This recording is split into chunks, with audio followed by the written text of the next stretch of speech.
My name is Deanna McGallish, and I am taking Social Inequality 3306 at UHD. And for our presentation, I'm going to be covering racial achievement gaps in schools. This is a topic that I'm very sincere about since I'm going into the field of education. So this is something that's always going to be a topic that I am going to be associated with.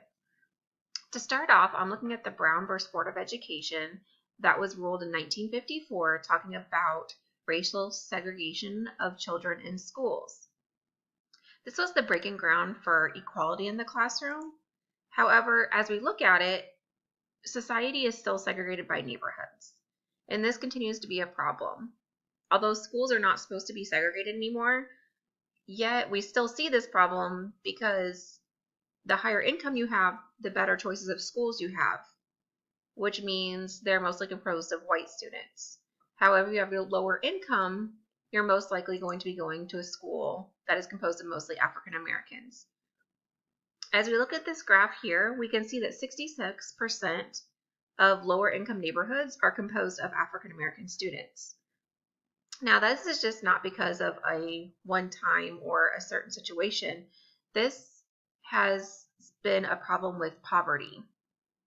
In most often cases, poverty is multi-generational, which means the student that's in elementary school now most likely had a parent that was also in the same neighborhood or close by, or a grandparent that was also close by. So this achievement gap that we're seeing in the schools is also multi-generational, which means it's not just these students right now currently that are having these issues. It's been going on for generations.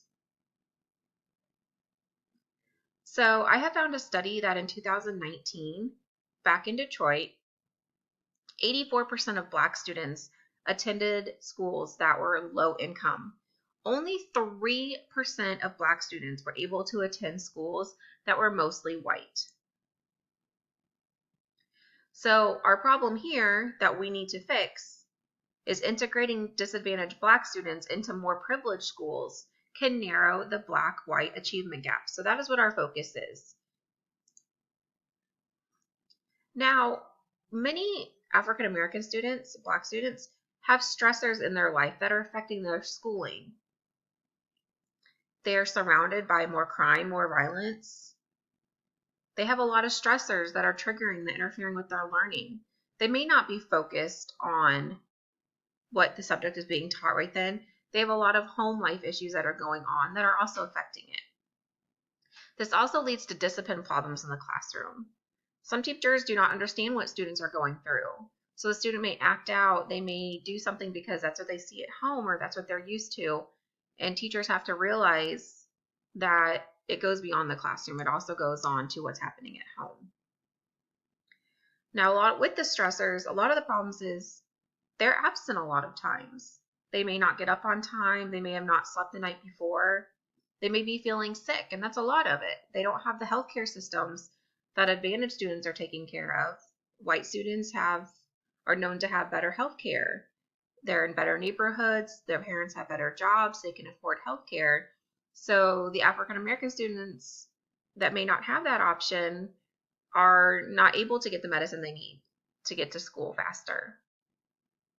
They also have less adequate housing, which means at home they may not have a place to study.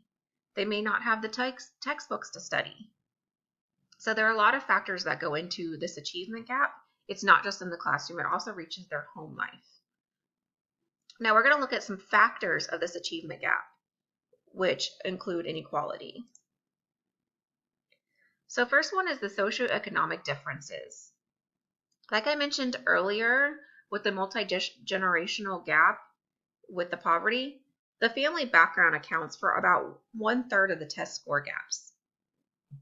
So we're looking in these lower income neighborhoods, the majority of the parents did not finish high school themselves. They're worried about their home life, they're worried about getting a job, they have family to support, maybe the parent can't work or only one parent's working, it's a single family home. So the older children also have to get a job in order to support their family. So their focus is not school, their focus is their home life. This goes along with having more money. When they're not focused on going to school to get a better education, they're focused on working, they're not getting the jobs that are higher paying jobs. So therefore, they're not focused on going to college. They're lucky if they can finish high school. So their goal of making a lot of money or being in high management positions is not an option for them. They're working to survive, to make ends meet. They want to just live paycheck to paycheck. Well, not necessarily they want to, that's what is happening with them right there. Now, schools is a huge factor with achievement gap. This to me is the most important one because as we learned with the Brown versus Board of Education, segregating schools was a huge problem. Well, since it's still occurring because schools are zoned by their neighborhood. They're not zoned by the quality of education. So this is a huge reason why there is the big achievement gap. First, you have different qualities of schools. Schools that are in the middle class to higher income neighborhoods have all they need. They have the high quality teachers because that's where people want to work. They have the technology, they have the materials, they have the textbooks. And we're seeing that the elementary schools have the biggest achievement gaps. This is because a lot of younger kids are sick. They're staying at home. They can't get to school. Their parents slept in, their parents are gone. They had maybe an older brother or sister that are having to look out for them. So getting them to school would maybe not be the big concern, and maybe getting them fed. At an elementary school age, because that's what I'm going for, that is crucial to get the groundbreaking materials and knowledge they need to make it to middle school and high school. So if they're gone a lot in elementary school or they're lacking the benefits that they can get from the education, they're going to be suffering later on in life. And a lot of times this gap happens in the summertime. So you go home for the summer. Now you have a whole summer, 2 months to worry about being fed and also continue your education. This is a very crucial part to it for summer. You have to keep up with your kids. You have to work on their education, read with them, talk to them, write with them. When they're not getting any assistance in the summer, their fall test scores are going to show, and that's the biggest achievement gap that we're seeing is right after summer. When they do test in the fall, there's going to be a big gap because a lot of students in lower income neighborhoods did not have any education for 2 months. They're at home to survive. There's a lot of unequal expectations also. And this is held on the teachers, which is something that's a very sad situation and should never be. But a lot of teachers hold lower expectations for the African American students more than white students. A lot of them it's based on behavior or it's based on their achievement. The attitude of, well, they're not going to do good anyway because they're not paying attention or they're not studying at home is really sad. These are the students that we need to reach out to the most and help the most. So they're not going to be in the same situation again for more generations. Our goal is to get them educated, get them to move on, go to college, and make a better living for themselves in the long run. To go along with teachers, we also need to look at the school level. And this is controlled by district. So as each school is, not every school is treated the same way or has the same resources, but most likely if it's in the same district, they're going to have somewhat equal opportunities to have access to materials. This also is, like I said earlier, goes along with teachers. A lot of teachers want to work in the upper class schools. They don't want to, as I've heard, work with behavior problems. Well, that occurs at any school. There's always going to be a situation where there's behaviors. You need to be gearing towards students that need your help, that need to go the extra mile of support. Those are the ones we need to be focusing on. Now, since we just came from the pandemic, technology was given out to every student. In most of the districts around here, technology was provided for every single student, no matter what. So children had no excuse not to log on. They had no excuse not to do your work. However, in a lot of lower income communities and districts, this isn't an issue. You can't do that.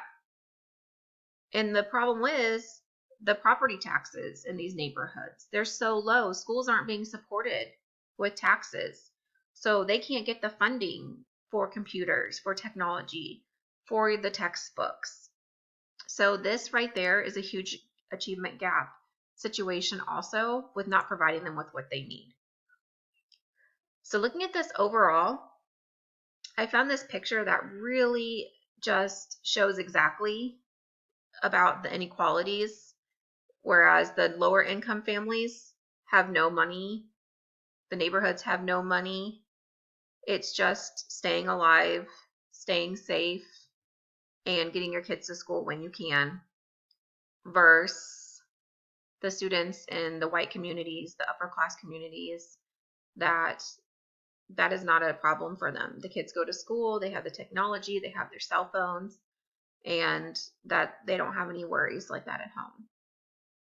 So I found this quote along with it: less inequality by race, but not by social class. And that very much sums it up. It's very much of money. It all goes down to what your income is, and that determines where you are in life. Thank you.